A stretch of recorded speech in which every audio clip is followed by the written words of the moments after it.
Hello guys, कैसे हैं आप सब। नमस्ते, गुड आफ्टरनून, शुभ दोपहर। होप आई एम करती आशा करती हूँ कि आप सब बहुत अच्छे होंगे। और आज हम एक नया विषय चालू कर रहे हैं जिसमें हम हमारा देश, हमारी संस्कृति, हमारी धरोहर विषय पर चर्चा करेंगे। जिसमें आज हम हमारे देश की की एक प्राचीन नदी नर्मदा माता के बारे में जानेंगे। हमारे देश में बहुत सी नदियाँ हैं जो कि पवित्रता की निशानी है। प्रत्येक नदी की पवित्रता को लेकर उसके पीछे का कोई ना कोई विशेष इतिहास एवं कहानी रही है। आज हम अपनी इन्हीं नदियों में से कि एक नदी के बारे में बताएंगे जिसके दर्शन मात्र से ही मानव के सभी पाप धुल जाते हैं।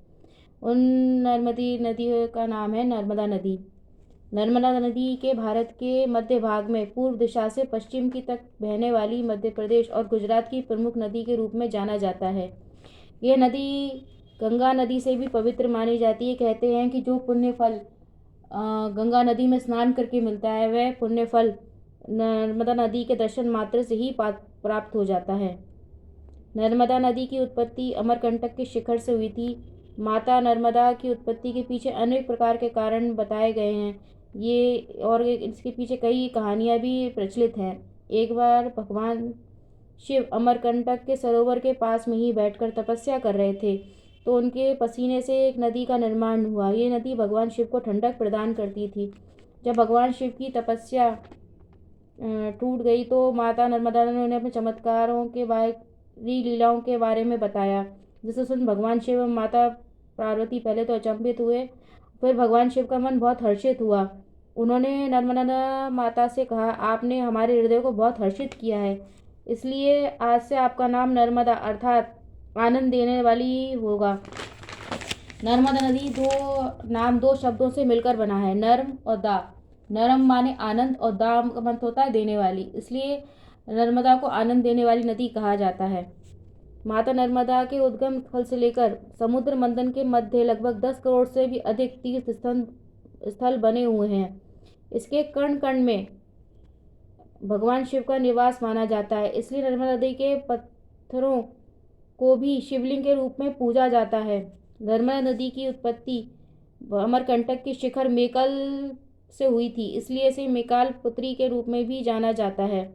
इस बात का वर्णन विस्तृत रूप से आपको स्कंद पुराण के रेवा खंड में मिलेगा। रेवा नर्मदा नदी का दूसरा नाम है। यह धार के पहाड़ों से गुजरते हुए भेड़ा घाट के अमरकंटक की चट्टानों के ऊपर से समुद्र में जाकर मिलती है। ऐसा माना जाता है कि माता अमरकंटक के सुंदर सरोवर में स्थित शिवलिंग से निकलती हैं। शिवलिंग से निकलने के कारण निकलने वाली धारा को रुद्र कन्या के रूप में जाना जाता है। इनके तट पर अनेक तीर्थ स्थल बने हुए हैं, जिनके में कपिल धारा, दूध धारा, मांदता, शूलपाणी, शुक्ल तीर्थ, भेड़ा घाट, भदोच आदि तीर्थ प्रमुख रूप से जाने जाते हैं।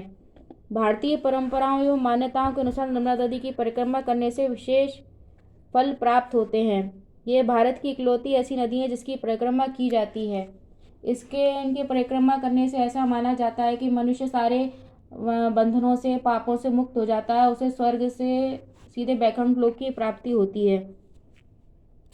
जैसा कि मैंने आपको पूर्व में बताया कि देवी नर्मदा राजा मेखल की पुत्री थी। एक बार राजा मेखल ने देवी नर्मदा का विवाह सोनभद्र से तय किया। कुछ अन्य तथ्यों में ये भी बताया गया है कि राजा मेखल ने राजकुमारी जी का एक भव्य स्वयंवर आयोजित किया था विवाह के लिए, जिसमें एक शर्त थी कि पता नहीं एक पुष्प लाना था, जो कि सोनभद्र नाम के राजकुमार ने लाकर राजा मेखल की शर्त पूरी की और स्वयंवर जीत लिया था। उनके साथ इसलिए नर्मदा माता का विवाह तय किया गया था।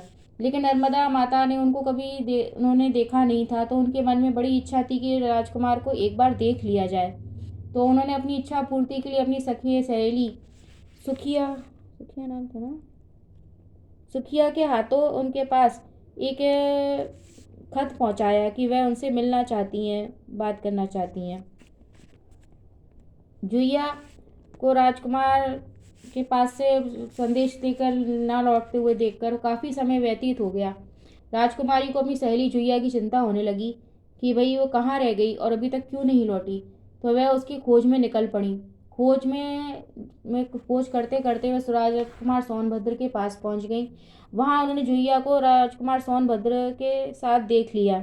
राजकुमारी को उन दोनों को साथ देखकर इतना क्रोध आया कि उन्होंने आजीवन कुंवारी रहने का प्रण ले लिया और वहीं से उल्टी दिशा में वापस लौट आईं।